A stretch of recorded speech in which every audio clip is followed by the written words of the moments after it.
Hello दोस्तों, कैसे हो आप सब। आई होप आप सभी अच्छे होंगे। दोस्तों, जैसा कि आप सभी को पता है कि आरआरबी ग्रुप डी का एग्जाम अभी चल रहा है, तो इसी के आधार पर मैं मैथ्स के पेपर का सॉल्यूशन करवाने वाला हूं, जो 25 दिसंबर की सभी शिफ्टों में पूछे गए हैं। ठीक है। और यदि आपने पिछले वाला वीडियो नहीं देखा तो प्लीज जाकर देख लीजिए दोस्तों। मैंने सभी शिफ्टों का एनालाइज भी करवा दिया है। क्वेश्चन बहुत ज्यादा रिपीट हो रहे हैं दोस्तों। तो आपको क्या करना है, वीडियो को पॉज करके सारे क्वेश्चन को आपको सोल्व करना है, फिर आपको सोल्यूशन देखना है। ठीक है। वीडियो यदि आप पूरा देखोगे तभी आपको समझ में आएगा। क्वेश्चन बहुत ज्यादा रिपीट हो रहे हैं दोस्तों। ठीक है। तो आपको वीडियो पूरा देखना है।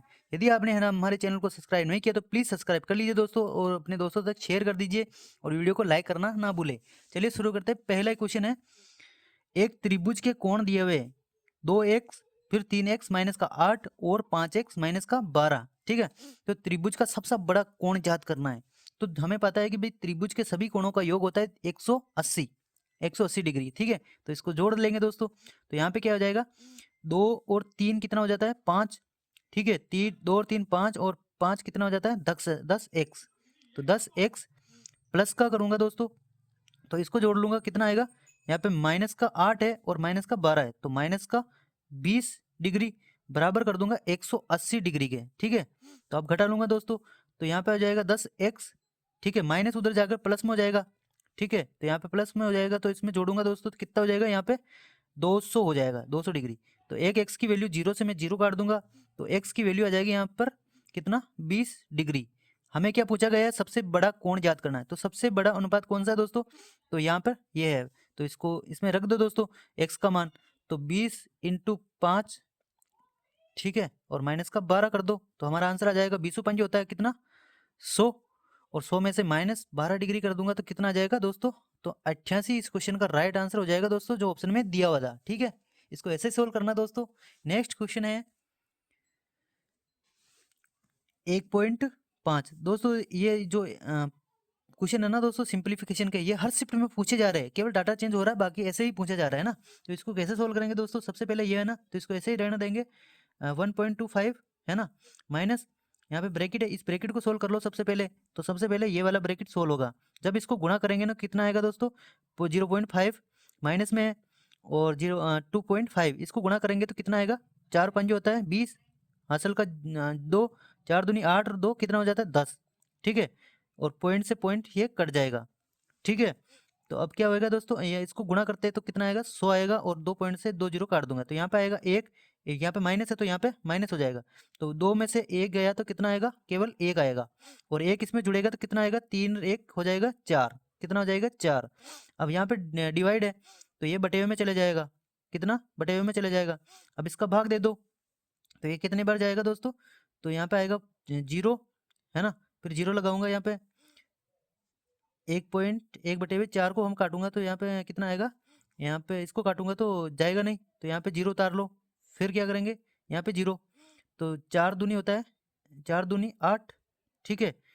और 4 पंजू 20। ठीक है। तो 0.25 आएगा। फिर इसमें से घटा लो, यहाँ पे माइनस दिया हुआ ना दोस्तों, तो 1.25 माइनस का 0.25, अब इसमें से घटा लो तो हमारा आंसर आ जाएगा दोस्तों 1। यही इस क्वेश्चन का राइट आंसर हो जाएगा दोस्तों, जो ऑप्शन में दिया हुआ था। नेक्स्ट क्वेश्चन है, एक दुकानदार अंकित मूल्य पर कितने परसेंट की, 22.5% की छूट के बाद 2325 रुपए में एक कुर्सी बेचता है। तो छूट ज्ञात करनी है इस वीडियो, है ना, इस प्रश्न में। तो हम दोस्तों सबसे पहले इस फ्रैक्शन को सोल्व करेंगे। तो सबसे पहले जो फ्रैक्शन दे रखी है ये 22.5%, तो यहाँ पे लिखूंगा दोस्तों 22, इसको मैं ऐसे भी लिख सकता हूँ ना दोस्तों, 1/2 है ना, क्योंकि यहाँ पे पॉइंट हटाएंगे, यहाँ पे 0 लगेगा, 5 दूनी 10, तो इसको ऐसे लिख सकते हैं। फिर इसको इससे गुणा करेंगे, तो 22 दूना होता है 44, प्लस का 1 करेंगे, कितना हो जाएगा, 45। ठीक है। 45/, यहाँ पे 2 है, परसेंट हटाऊंगा यहाँ पे, तो 100 लगाऊंगा नीचे, तो अब काट दो। 5 नाम होता है 45, और 5 चौक होता है 20, यानी 9/40। अब दोस्तों इसमें छूट दे रहा है। ठीक है। तो वास्तव में छूट अंकित मूल्य भी दे, तो अंकित मूल्य 40 है, और छूट दे रहा है 9 की, तो यहाँ पे बेचेगा कितना, 31 रुपए में, है ना। तो हमें ये इसका मान दिया हुआ है, हमें क्या याद करनी है दोस्तों, छूट। तो छूट कितनी है इसमें, 9 की। तो 31 को इसके बराबर कर दो दोस्तों, 23 25। ठीक है। अब मुझे मतलब अब 31 का पावड़ा बोलना थोड़ा आसान नहीं है, तो इसको सोल्व कर लेंगे, है ना। तो 31 से तो भाग देना है, अब इसको सोल्व करेंगे तो दोस्तों 5 से मैं काटूंगा तो कितने बार कटेगा, 5 चौक होता है कितना, 5 चौक 20, ठीक है, फिर 5 छंग 30 और 5 पंजे 25, ठीक है, यहाँ पे 5 लिख लो, फिर एक और सोल्व कर लो 5, फिर 5 से काटूंगा दोस्तों तो 5 नाम होता है 45, ठीक है, और 5 दिया 15 और इसको 5 से गुणा कर दूंगा तो 5 पंजे 25, ठीक है। अब मुझे 31 की वैल्यू दे रखी है तो 31 दिया होता है कितना 93, ठीक है, 31 दिया 93 और 25 से गुणा करेंगे दोस्तों, अब इसको गुणा कर देंगे, यहाँ पे हो जाएगा 3 और यहाँ पे आ जाएगा 25 और इसको 9 से भी गुणा कर देंगे तो 25 नाम के ये था 225, 225, 225 को मैं 3 से गुणा करूंगा तो हमारा आंसर आ जाएगा। तीनों पंजे होता है कितना, 15 का 5, हासिल का 1, 3 दूना 6 1 7, ठीक है, और 3 दूना 6, तो 675 इस क्वेश्चन का राइट आंसर हो जाएगा जो ऑप्शन में दिया हुआ था, ठीक है। नेक्स्ट क्वेश्चन है दोस्तों, एक फैक्ट्री में सभी श्रमिकों का औसत दिया हुआ है कितना, औसत वेतन दिया हुआ है कितना, तो वो 14,000 है। 80 श्रमिकों का औसत वजन दिया हुआ है कितना, औसत वेतन दिया हुआ है कितना 15,000 और शेष श्रमिकों का औसत वजन 12,000 है। तो श्रमिकों की कुल संख्या इसमें ज्ञात करनी थी फैक्ट्री में। तो हमें पता है कि भाई 80 श्रमिकों का औसत वजन दिया हुआ है कितना, 80 का कितना यहाँ पे लिख लो 80 और यहाँ पे जो 80 का औसत वजन औसत वेतन दिया हुआ कितना 15,000 है, तो 15,000 यहाँ पे लिख लो। और हमें कितना याद करना दोस्तों, शेष श्रमिक, तो यहाँ पे x लिख लो, हमें ये याद करना है। और फिर क्या करेंगे, यहाँ पे उनका दे रखा दोस्तों 12, ठीक है, और सभी का कितना दिया हुआ है 14,000, तो यहाँ पे 14,000 लिख लो। अब इसमें से इसमें घटाएंगे तो कितना आएगा, यहाँ पे 1,000 आएगा और इसमें से इसको घटाएंगे तो 2,000 यहाँ पे आएगा कितना 2,000। अब 3 जीरो से मैं 3 जीरो काट दूंगा, है ना, तो ये इसका कितना गुना है दोस्तों, ये इसका 40 गुना है, कितना 40 गुना है, तो ये भी इसका 40 गुना होगा, तो एक का 40 गुना कितना आ जाएगा, तो एक का 40 गुना हो जाएगा कितना 40, ठीक है, कितना 40 ही हो जाएगा। तो एक्स का मान आ चुका है 40, है ना, और हमें पूछेगी टोटल श्रमिकों की संख्या, तो 80 इसमें जोड़ दो, 40 तो ये हो गया 80 ये हो गया, तो कितना हो जाएगा दोस्तों 120 श्रमिक उस फैक्ट्री में थे, है ना, तो ये इस क्वेश्चन का राइट आंसर हो जाएगा दोस्तों। नेक्स्ट क्वेश्चन है, डेविड अपनी आय का कितना 65% तो उसने खर्च कर दिए और बचाता कितना, वे 70,000 रुपये बचाता है, तो उसकी आय याद करनी है। हाँ दोस्तों, पिछले वाले वीडियो में मैंने करवाया था, है ना, जो आय वो होती है वो 100% होती है। यदि उसने 65% तो उसने खर्च कर दिए तो बचा कितना उसके पास 35, वो बराबर कर दो दोस्तों किसके 70,000 के बराबर कर दूंगा। तो 35 से काटूंगा मैं कितनी बार, 2 बार कटेगा, 35 से 2 बार कटेगा, ठीक है, तो यहाँ पे 2,000 आ जाएगा। अब क्या पूछिए हमें, टोटल आय, तो 100 से गुणा कर दूंगा तो हमारा आंसर आ जाएगा इतना, ठीक है, तो 3 जीरो तो ये है, फिर 2 जीरो, तो यही इस क्वेश्चन का राइट आंसर हो जाएगा दोस्तों जो ऑप्शन में दिया हुआ था, ठीक है। नेक्स्ट क्वेश्चन है दोस्तों, 68 सेंटीमीटर जो लंबाई दे रखी है और 14 सेंटीमीटर की त्रिज्या वाले एक लंबवर्तीय बेलन का वक्र पृष्ठीय क्षेत्रफल और संपूर्ण पृष्ठीय क्षेत्रफल के बीच का अंतर ज्ञात करना है। तो दोस्तों हमें पता है कि जो बेलन का वक्र पृष्ठ का क्षेत्रफल होता है वो होता है 2πr/h, ठीक है, और संपूर्ण पृष्ठ का क्षेत्रफल होता है वो हमें पता है कि कितना होता है, तो 2πr, ठीक है, 2πr/h प्लस का 2πr, है ना, 2πr² है ना, तो ये होता है।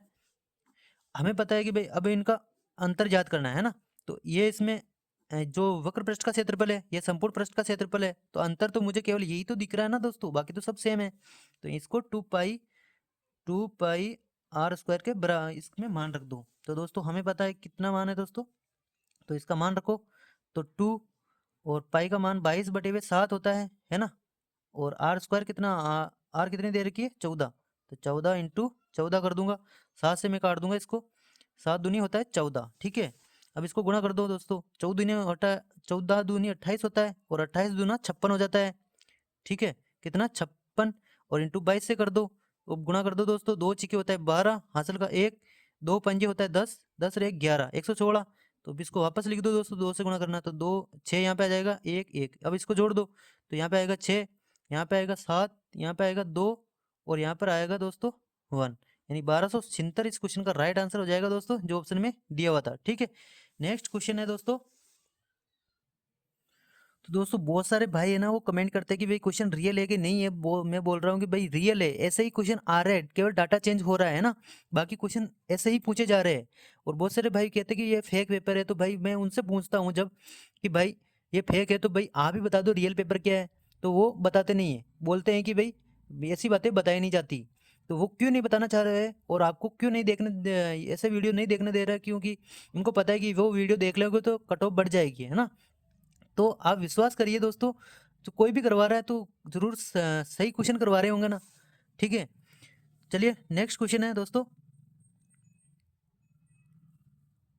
त्रिभुज दिए हुए हैं, तो ए बी सी सर्वांगसम है क्यू आर पी के, जहाँ ए बी सी और क्यू आर पी का जो क्षेत्रफल का अनुपात दिया हुआ है कितना, 9:4 दिया हुआ है। तो ए बी का मान दिया हुआ है कितना, 18, बी सी का मान दिया हुआ है, बी सी का मान 15 है, और पी आर का मान हमें पूछा गया है। ठीक है, इसको कैसे सोल्व करेंगे दोस्तों, जो त्रिभुजों का क्षेत्रफल का अनुपात है ना दोस्तों, तो उस पर रूट लगा देंगे, यानी 9 पर रूट लगा दूंगा, फिर 4 पर रूट लगा दूंगा, तो इसमें इसका मान क्या आएगा, 9 का रूट हो जाता है 3 बार आएगा, और इसका कितना आ जाएगा, 2 आ जाएगा। ठीक है, तो दोस्तों ये तो ए बी सी का भुजाओं का अनुपात है, ये पी क्यू आर का भुजाओं का अनुपात है। तो भुजाओं का अनुपात है ना दोस्तों, तो जैसे ही दे जो ये सर्वांगसम है ना दोस्तों, तो इस वाली भुजा का अनुपात इस वाली भुजा के बराबर होता है, इस वाली भुजा का अनुपात इस वाली भुजा के बराबर होता है ना। तो हमें क्या दे रखी है दोस्तों, हमें पूछा गया है वो देखो पहले पी आर देखा है, तो पी आर यहाँ पे है दोस्तों, है ना। तो ये बी सी के समांतर हो गए, तो बी सी का अनुपात कहाँ पर है दोस्तों, ये 15 है। ठीक है, तो 3 की मैं बराबर कर दूंगा दोस्तों 15 के। ठीक है, और हमें इसका मान ज्ञात करना है पी आर का, है ना। तो ये इसका कितना गुना दोस्तों, तो 5 गुना है ना। तो इसको भी मैं 5 गुना कर दूंगा, तो 5 दूनी होता है 10, यानी पी आर की जो वैल्यू आ जाएगी ना दोस्तों, वो आ जाएगी 10 सेंटीमीटर, है ना। यही इस क्वेश्चन का राइट आंसर हो जाएगा, इसको ऐसे ही सोल्व करना है। नेक्स्ट क्वेश्चन है, ए और बी एक काम को 8 दिनों में पूरा करते हैं, यदि बी अकेला उस काम को 16 दिन में कर सकता है, तो ए अकेला उसी काम का जो 1/4 भाग कितने दिनों में करेगा, है ना। तो सिंपल सिंपल क्वेश्चन पूछे जा रहे हैं दोस्तों, ये बहुत ज़्यादा सिंपल है। और कुछ क्वेश्चन के जैसे डाटा चेंज हो सकता है, बाकी क्वेश्चन ऐसे ही आ रहे हैं। जैसे यहाँ पे दोस्तों 2/2 सही, जैसे 1/5 भाग को 4 दिनों में कर लेता है ना। तो ऐसे क्वेश्चन आ सकते हैं केवल डाटा चेंज होके, है ना। बाकी क्वेश्चन ऐसे ही आएंगे, इसको ऐसे सोल्व करने का तरीका तो सेम ही रहेगा ना। तो अब क्या करेंगे दोस्तों, जो ए और बी एक काम को 8 दिनों में कर सकते हैं, तो यहाँ पे लिख लो ए, यहाँ पे लिख लो बी, वो 8 दिनों में कर सकते हैं, यदि बी अकेला उस काम को 16 दिन में। तो बी को लिख लो यहाँ पे, और कितने दिनों में, 16, तो इनका एलसीएम लेंगे, यानी टोटल काम आ जाएगा कितना, 16। फिर क्या करेंगे, 8 का 2 में 16 में भाग देंगे, 2 बार जाएगा दोस्तों, 16 का 16 में भाग देंगे तो 1 बार जाएगा। ठीक है, तो बी की एफिशिएंसी आ चुकी है 1, यानी 1 यूनिट, और ए बी दोनों मिलकर 2 यूनिट काम करते हैं। तो ए का कितना आ चुका है, बी का कितना आया यहाँ पे 1, और ए का कितना आया 1 यूनिट। तो अब दोस्तों क्या पूछ रहा है कि भाई ए अकेला उसी काम को, टोटल काम कितना है 16। ठीक है, और ए की एफिशिएंसी कितनी है दोस्तों, तो ये वो 1 है, और इस काम का उसी काम का 1/4 भाग, तो 1/4 से गुणा कर दो, है ना। अब मैं 4 से भाग दूंगा तो कितने बार जाएगा, 4 बार, और 1 का भाग जाएगा तो 1 बार ही जाएगा। तो इसका आंसर आ जाएगा दोस्तों 4 दिन में वो उसी काम को कर लेगा, कौन, ए अकेला, है ना, 4 दिन में। तो यही इस क्वेश्चन का राइट आंसर हो जाएगा दोस्तों, जो ऑप्शन में दिया हुआ था। ठीक है, नेक्स्ट क्वेश्चन है दोस्तों। दोस्तों प्लीज़ आपको वीडियो को लाइक और चैनल को सब्सक्राइब जरूर कर लीजिए दोस्तों, बहुत ज़्यादा मेहनत की जा रही है ना, तो थोड़ी सी मेहनत आप कर दो यार, बस लाइक शेयर सब्सक्राइब जरूर कर दो, है ना। चलिए नेक्स्ट क्वेश्चन है दोस्तों, चतुर्भुज पी क्यू आर एस में आर कोण आर और एस के समद्विभाजक बिंदु टी पर मिलते हैं, और एस टी आर दिया हुआ है कितना, 47.5, और पी दिया हुआ है। तो इसका सबसे पहले डायग्राम बनाओ दोस्तों, है ना, तभी आपको समझ में आएगा। जैसे इसका डायग्राम इस प्रकार से बनेगा दोस्तों, यहाँ पे लिख लो क्या, पी, यहाँ पे लिख लो क्यू, यहाँ पे लिख लो आर, यहाँ पे लिख लो एस। ठीक है, और दोस्तों जो आर और एस के समद्विभाजक है, यानी इसका और इसका समद्विभाजक है, वो टी पर मिलते हैं, तो इसको टी नाम दे दो। और जो एस टी आर जो बनता है ना, उसका मान दिया हुआ है कितना, 47.5।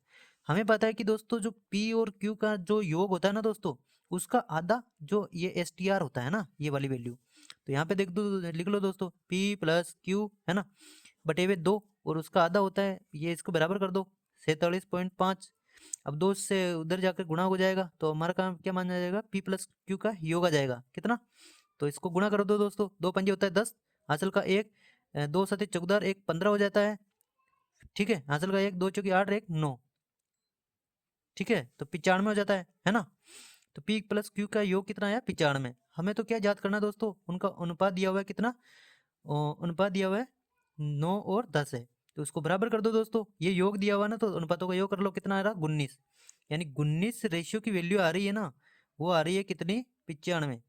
तो अब एक रेशियो की वैल्यू निकाल लो, 19 पंजे होता है 95, यानी एक रेशियो की वैल्यू आ जाएगी 5। हमें क्या याद करना दोस्तों, इसका अंतर याद करना है, तो अंतर क्या आ रहा है दोस्तों, अनुपातों का अंतर कर लो, 1 आ रहा है, तो 1 से गुणा कर देंगे, तो इसका राइट आंसर क्या हो जाएगा दोस्तों, तो 5। यही इस क्वेश्चन का राइट आंसर हो जाएगा दोस्तों, जो ऑप्शन में दिया हुआ था। नेक्स्ट क्वेश्चन था दोस्तों, सिंप्लीफिकेशन के 2 से 3 क्वेश्चन आ रहे हैं हर शिफ्ट में, तो इसको कैसे सोल्व करेंगे, सबसे पहले हम इस ब्रैकेट को सोल्व करेंगे। तो दोस्तों हमें पता है कि बोर्डमास के नियम से जो होता है वो सबसे पहले ब्रैकेट सोल्व होता है, जैसे इसमें ब्रैकेट में दिया हुआ है ऑफ दिया हुआ ना दोस्तों, तो वो होता है गुणा, है ना। तो अब 4 तिया 12 हो जाता है ना, इसको गुणा करेंगे तो 4 तिया 12 यहाँ पे हो जाएगा। अब यहाँ पे डिवाइड है ना, तो डिवाइड पहले वो सोल्व होगा फिर, तो 12 का 48 में भाग देंगे तो कितना जाएगा, 4 बार जाएगा, ठीक है, और 40 में से घटा लेंगे तो कितना आएगा यहाँ पे 36, 36, इसको ऐसे ही रहने दो, फिर डिवाइड, आगे इसको ब्रैकेट को सोल्व कर लो दोस्तों, यहाँ पे 6 है, यहाँ पे 4 है, तो यहाँ पे कितना जाएगा, तो यहाँ पे हो जाएगा 10, है ना, माइनस, फिर ऑफ है दोस्तों, तो ये गुना होगा, फिर माइनस का 4 चौक 16, फिर क्या करेंगे, यहाँ पे प्लस है तो 4 रहने देंगे, फिर प्लस है, 6 में से 4 गए तो कितना आएगा, यहाँ पर 2 आएगा प्लस, फिर 4 चौक 16 हो जाता, और यहाँ पे डिवाइड है, तो दोस्तों 4 से मैं 4 काट दूंगा, तो यहाँ पे बचेगा केवल 4। अब जोड़ लो, यहाँ पे कितना आ रहा है दोस्तों, तो 10 और कितना 4, 14 प्लस का 2 16, है ना, तो मैं इससे काट दूंगा ये, तो बचेगा कहाँ, क्या है यहाँ पे 4 बचेगा, ठीक है, ये ब्रैकेट में था, यहाँ पे केवल 4 बचेगा, यहाँ पे डिवाइड है, तो 36 डिवाइड 4 आया है। अब इसको सोल्व कर लो, 36 यहाँ पे लिख लूंगा, बटे में जाएगा 4, 4 नाम 36 होता है, ठीक है, 4 नाम 36, और दोस्तों यहाँ पे इंटू भी है ना, तो इंटू से गुणा कर दूंगा, 4 नाम 36 और 3 से गुणा कर दूंगा, तो हमारा आंसर आ जाएगा दोस्तों 27, ठीक है। तो यही इस क्वेश्चन का राइट आंसर हो जाएगा दोस्तों, यहाँ पे 3 दिया हुआ है ना, ये भी आपको ध्यान रखना है। नेक्स्ट था दोस्तों 1/20, 9/90 का कितना प्रतिशत है दोस्तों, ऐसा क्वेश्चन हर शिफ्ट में पूछा जा रहा है इसी टाइप से, है ना। तो इसको कैसे सोल्व करेंगे दोस्तों, तो 1/20 है ना, तो इसको ऐसे लिखेंगे 1/20, जो का या से होता है ना दोस्तों वो नीचे चला जाता है, तो यहाँ पे लिखूंगा 9/90, ठीक है, 9/90। अब क्या करेंगे दोस्तों, सबसे नीचे होता है वो ऊपर चला जाता है, तो इसको आगे सोल्व करो, 1/20 लिखूंगा यहाँ पे, फिर जो सबसे नीचे होता है वो ऊपर चला जाता है, 90/, यहाँ पे आ जाएगा 9, 9 इससे गुणा हो जाता है।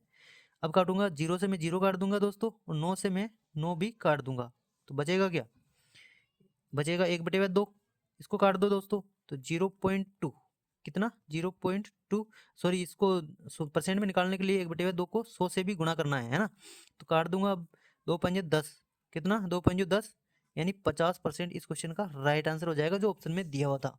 नेक्स्ट क्वेश्चन है दोस्तों, अनुपात और समानुपात से हर शिफ्ट में क्वेश्चन पूछे जा रहे हैं दोस्तों, तो बहुत ज़्यादा इंपॉर्टेंट है दोस्तों। तृतीय अनुपात का फॉर्मूला मैं हर शिफ्ट में बताता हूँ दोस्तों, कैसे आता है, b² का होता है a, है ना। अब क्या करूंगा दोस्तों, b², तो यहाँ पे ये a है ये b है, तो b का स्क्वायर करूंगा, कितना आएगा 18 x इंटू वाई, फिर करूंगा यहाँ पे 18 x y अपॉन क्या आएगा दोस्तों 54, 54 का x², है ना। तो अब क्या करूंगा दोस्तों, 18 तिया होता है 54, 3 छंग होता है, 3 छंग 18 होता है दोस्तों, ठीक है, और x² है ना दोस्तों, तो x² से 1x और 2x कट गया, अब क्या बचा y², तो इसका मान क्या आएगा दोस्तों, आगे सोल्व करेंगे तो मान आ जाएगा यहाँ पे 6 और y², तो यही इस क्वेश्चन का राइट आंसर हो जाएगा दोस्तों, जो ऑप्शन में दिया हुआ था, ठीक है, इसको ऐसे ही सोल्व करना है। नेक्स्ट क्वेश्चन है 425 मीटर की लंबी एक ट्रेन एक खंबे को पार करने में कितने 17 सेकंड के समय लेती है दोस्तों। हर शिफ्ट में ना टाइम एंड वर्क का और जो ट्रेन वाला है ना दोस्तों, तो उससे हर शिफ्ट में क्वेश्चन आ रहे हैं, केवल डाटा चेंज हो रहा है, बाकी ऐसे ही क्वेश्चन आ रहे हैं। तो इसको कैसे सोल्व करना है दोस्तों, जो ट्रेन कितनी मीटर लंबी है दोस्तों, तो 425 मीटर लंबी, एक खंबे को पार कर रही है, तो वो खुद की लंबाई को पार कर रही है, तो यहाँ से ट्रेन की स्पीड आ जाएगी, ठीक है। तो 425 बटे हुए टोटल दूरी, जो दूरी अपॉन समय होता है कितना, 4 होता है ना। इसको बराबर कर देंगे तो यहाँ पे 4 आ जाएगी, 17 से भाग दे देंगे। अब 17 से काटूंगा दोस्तों तो इसकी स्पीड क्या आएगी, 17 दूना होता है 34 और दोस्तों 17 पंजे होता है 85, यानी जो स्पीड आ जाएगी ट्रेन की वो कितनी आ जाएगी दोस्तों, 25 मीटर पर सेकंड, है ना। तो ये ट्रेन की स्पीड आ गई। अब हमें याद करना आगे दोस्तों, वो 775 मीटर लंबे प्लेटफॉर्म को पार करने में कितना समय लेगी, है ना। तो ट्रेन की स्पीड ये है और दोस्तों ट्रेन की लंबाई ये है और पुल की लंबाई इतनी है ना, प्लेटफॉर्म की लंबाई। तो इसको जोड़ लो, तो 425 यहाँ पे लिख लो ट्रेन की लंबाई, प्लस 775 कितना है, 775 पुल जो प्लेटफॉर्म उसकी लंबाई है और उसकी ट्रेन की चाल क्या है उससे भाग दे देंगे, तो 25 से भाग दे देंगे। अब जोड़ो इसको, 5 और 5 होता है 10, देखो दोस्तों 75 और 25 होता है 100, हासिल का 1 जाएगा और 7 और 5 हो जाएगा 12, कितना हो जाएगा 12। तो अब इसको काट दो, 1200 बटे हुए 25। मैं दोस्तों इसको 100 कॉमन ले लूँगा तो इसको काटूंगा, 25 चौक होता है 100, 4 बार चौक 48, तो कितना सेकंड लगेगा दोस्तों, 48 सेकंड में जो है वो प्लेटफॉर्म को पार कर लेगी ट्रेन। नेक्स्ट क्वेश्चन है दोस्तों बहुभुज। दोस्तों बहुभुज से भी क्वेश्चन अब आने लगे हर शिफ्ट में, तो इसको कैसे सोल्व करेंगे दोस्तों। बहुभुज के प्रत्येक अंत्य कोणों का माप दिया हुआ है, कितना 135 डिग्री, कितना 135 डिग्री है, तो उसकी भुजाओं की संख्या ज्ञात करनी है ना। तो ऐसे क्वेश्चन पूछे जा रहे हैं, तो कैसे करेंगे दोस्तों। तो हमें पता है कि भाई एक फॉर्मूला होता है इसमें, जो अंत्य कोण का योग जो है ना, अंत्य कोण प्लस का बाह्य कोण, उसका योग होता है वो 180 के बराबर होता है, ठीक है। तो अंत्य कोण दिया हुआ है, हमें बाह्य कोण पता चल जाएगा यहाँ से, तो 135 इसमें से घटा लो, तो हमारा आंसर आएगा यहाँ पर 5 और यहाँ पर 7 में से तो 45। हमें बाह्य कोण का पता चल चुका है ना। एक और फॉर्मूला होता है दोस्तों, जो बाह्य कोण का योग होता है वो होता है 360 बटे हुए बाह्य कोण, है ना। भुजाओं की संख्या ज्ञात करने के लिए, है ना, भुजाओं की संख्या बराबर होता है 360 बटे हुआ बाह्य कोण। बाह्य कोण कितना है हुआ, हमें 45 ज्ञात हुआ। तो 9 से काटूंगा दोस्तों, 9 पंजे होता है 45 और 9 चौक होता है 36, तो 5 8 40, तो भुजाओं की संख्या आ चुकी है दोस्तों 8। और दोस्तों इसमें विकर्णों की संख्या पूछी जा सकती है, जो आपको पढ़कर जाना है ना। तो उसका फॉर्मूला होता है दोस्तों n माइनस का 3 डिवाइड बाई 2, है ना। ये भुजा n का मान यानी जो भुजाएं हैं तो उसको यहाँ पे रख देंगे तो हमारे जो विकर्णों की संख्या आ जाएगी, ठीक है, बहुभुज में। नेक्स्ट क्वेश्चन है दोस्तों, एक कक्षा के 30 विद्यार्थियों ने परीक्षा में भाग लिया। 12 विद्यार्थियों का औसत दिया हुआ है कितना, 80 और शेष का औसत दिया हुआ है 75। तो सब कक्षा के सभी प्राप्तांकों का औसत ज्ञात करना है। टोटल विद्यार्थी है 30, ठीक है। तो परीक्षा में 12 विद्यार्थियों का औसत इतना है और शेष का, तो 12 विद्यार्थियों को यहाँ पे लिख लूंगा दोस्तों, और शेष कितना बचेगा दोस्तों, तो 30 टोटल है, तो 12 इधर हो गया तो कितना बचेगा यहाँ पे 18, ठीक है। टोटल 30 है, हमें 30 का ही याद करना है। तो दोस्तों मैं इसको सिंपल कर लूंगा, 6 से काटूंगा, 6 दूनी 12 होता है, 6 तिया 18 होता है, 6 पंजू 30 होता है, ठीक है। अब क्या दिया हुआ दोस्तों, तो 12 का दिया हुआ कितना 80 और शेष जो 18 का वो 75 दिया हुआ है और इसका x मान लूंगा। तो अब क्या करूंगा दोस्तों, इसको मैं इसको बेस मानूंगा, यानी 75 से ये कितना बड़ा है, तो 5 5 दूनी 10 10 हो जाएगा यहाँ पे 10, और 5 टोटल का निकालने के लिए 5 से भाग भी दे दूंगा, तो 5 से भाग दूंगा ना दोस्तों, तो 5 दूनी हो जाएगा 10 और 10 पे यहाँ पे 2 आएगा, यहाँ पर 5 आएगा, दोनों जोड़ूंगा तो क्या आ जाएगा 77। तो 77 एवरेज हो जाएगा उस पूरी कक्षा का, ठीक है। यही हमें पूछा गया, जो इस क्वेश्चन का राइट आंसर हो जाएगा, ठीक है। नेक्स्ट क्वेश्चन है दोस्तों, नेक्स्ट क्वेश्चन है, एक बिल पर 25% की एकल छूट दी जाती है और जो 15% और 20% की दो क्रमिक छूट के बीच का अंतर दिया हुआ था 28।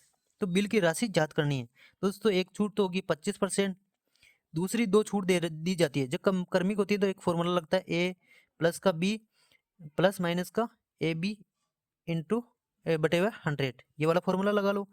तो 20% की एक छूट दे रखी है ना, तो यहाँ पे लिख लो दोस्तों 20 और यहाँ पे लिख लो 15 प्लस का 20 और माइनस से आएगा दोस्तों, छूट है तो ना, तो यहाँ पे आएगा 20 इंटू 15 डिवाइड बाई 100। अब काट दो दोस्तों, तो हमें पता है कि भाई 20 पंजे होता है 100 और 5 दिया 15, यानी 3 यहाँ पे माइनस में है दोस्तों। इन दोनों को जोड़ूंगा तो कितना आएगा दोस्तों, तो यहाँ आएगा 35, है ना। 35 में से 3 घटा लूंगा तो आएगा कितना 32। ठीक है, एक छूट ये दे रखी है, एक छूट 32 की दे रखी है। ठीक है, और इनका अंतर कितना दिया हुआ है दोस्तों, तो 28 है। तो इनका अंतर कर लो, तो इनका अंतर करूंगा तो कितना आएगा 7%। 7% को मैं बराबर कर दूंगा किसके, किसके बराबर कर दूंगा, 28 के बराबर कर दूंगा। तो 7 से काटूंगा मैं कितना, तो 4 बार 7 जो 28 होता है। ठीक है, 1% वैल्यू आ चुकी है, तो हमें पता है कि राशि 100% होती है, 100 से गुणा कर दो तो हमारा आंसर आ जाएगा इस क्वेश्चन का राइट आंसर जो पूछा गया है ना, 400 हो जाएगा इस क्वेश्चन का राइट आंसर। नेक्स्ट क्वेश्चन था दोस्तों, एक आंकड़े दिए हुए दोस्तों, संख्याएं दी हुई, उनका माध्य ज्ञात करना है। तो दोस्तों माध्य कैसे निकालेंगे दोस्तों, तो हम सबसे पहले इन संख्याओं को जोड़ेंगे, है ना, और फिर उसका राशियों की संख्या से भाग दे देंगे, यही माध्य होता है। तो सबसे पहले इसको जोड़ लो दोस्तों। तो इसको कैसे जोड़ेंगे दोस्तों, तो मुझे यहाँ पे 12 दिख रहा है, 12 प्लस का 18 कितना होता है दोस्तों, 30 हो गया। प्लस 10 और 20 कितना हो जाता है, 30 हो जाता है। फिर 16 प्लस का 14 दिख रहा है ना, तो ये कितना हो जाएगा था, ये भी 30 हो जाएगा। ठीक है, और अब क्या बचा दोस्तों, तो यहाँ पे 30 बचा हुआ है, यहाँ पर 40 बचा हुआ है। ठीक है, तो 30 40 होता है कितना, 70, कितना हो जाता है 70। अब इसको जोड़ लो दोस्तों, तो 30 और 70 कितना हो जाता है 100, और ये कितना हो जाता है दोस्तों 30 30 60, यानी 160 हो जाएगा। टोटल संख्या जो गुण लो दोस्तों, 1 2 3 4 5 6 7 8, तो 8 से भाग दे दो तो हमारा आंसर आ जाएगा 8 दूनी 16। तो 20 इस क्वेश्चन का राइट आंसर हो जाएगा दोस्तों, जो ऑप्शन में दिया हुआ था। ठीक है, नेक्स्ट क्वेश्चन है दोस्तों, एक्स माइनस का 1/, एक्स बराबर 4 है, तो एक्स क्यूब माइनस का 1/, एक्स का क्यूब का मान ज्ञात करना है। तो इसका वो फॉर्मूला होता है दोस्तों, तो वो क्या होता है दोस्तों, तो पी का क्यूब यहाँ पे माइनस है तो यहाँ पे प्लस कर दो दोस्तों, और पी का क्यूब प्लस का 3p, ये होता है इसका फॉर्मूला। तो ध्यान रख लो, पी का क्यूब करना है ना, जब क्यूब दिया हुआ था मान रख दो इस फॉर्मूले में। पी का क्यूब 4 का क्यूब होता है दोस्तों 64, 64, और यहाँ पे प्लस करेंगे दोस्तों, और 4 दिया 12, 12 इसमें जोड़ दो दोस्तों तो हमारा आंसर आ जाएगा, कितना आ जाएगा यहाँ पे 4 2 6 हो जाता है, 4 2 6 हो जाता है, एक साथ 6 एक 7 हो जाएगा, यानी 76 इस क्वेश्चन का राइट आंसर हो जाएगा दोस्तों, जो ऑप्शन में दिया हुआ था। ठीक है दोस्तों, तो ऐसे ही क्वेश्चन पूछे जा रहे हैं दोस्तों, केवल डाटा चेंज हो रहा है। ठीक है, बाकी क्वेश्चन का लेवल यही है दोस्तों, ज़्यादा हार्ड नहीं है। हाँ, कुछ क्वेश्चन में कैलकुलेशन है, ये मान रहा हूँ, 5 क्वेश्चन में है कैलकुलेशन, बाकी 20 क्वेश्चन तो इजी आ रहे हैं ना दोस्तों। यदि आप इन क्वेश्चनों को सोल्व कर लेते हो ना दोस्तों, 25 के 25 को, मतलब ये जो मैं करा रहा हूँ ना 18 क्वेश्चन, ये सोल्व कर लेते हो ना दोस्तों, तो आप एग्जाम में अच्छा स्कोर करोगे, मतलब क्योंकि आप यहाँ पे सोल्व कर लेते हो, मतलब एग्जाम में भी सोल्व कर लोगे, ये श्योर है ना। तो आपको वीडियो को लाइक और चैनल में सब्सक्राइब करने में कमी नहीं रखनी है, दबाकर लाइक शेयर सब्सक्राइब जरूर कर दीजिए दोस्तों। बहुत ज़्यादा मेहनत की जा रही है आप सभी के लिए, इतना तो हक आपका बनता है, मैंने इतनी मेहनत करी, थोड़ी सी मेहनत आप कर दीजिए, बस सब्सक्राइब वाला बटन दबा दो। ठीक है, तो ये हो चुका है 25 दिसंबर की सारी शिफ्टों का एनालाइज। ठीक है, और इससे पहले भी मैंने करवा दिया, नहीं देखा तो प्लीज़ जाकर देख लीजिए दोस्तों, है ना। देखो ये सारे मैंने करवा दिए, नहीं देखा तो प्लीज़ जाकर देख लीजिए, प्लेलिस्ट में पड़ा है वीडियो, क्वेश्चन बहुत ज़्यादा रिपीट हो रहे हैं, है ना। चलिए मिलते हैं नेक्स्ट वीडियो में, जय हिंद जय भारत।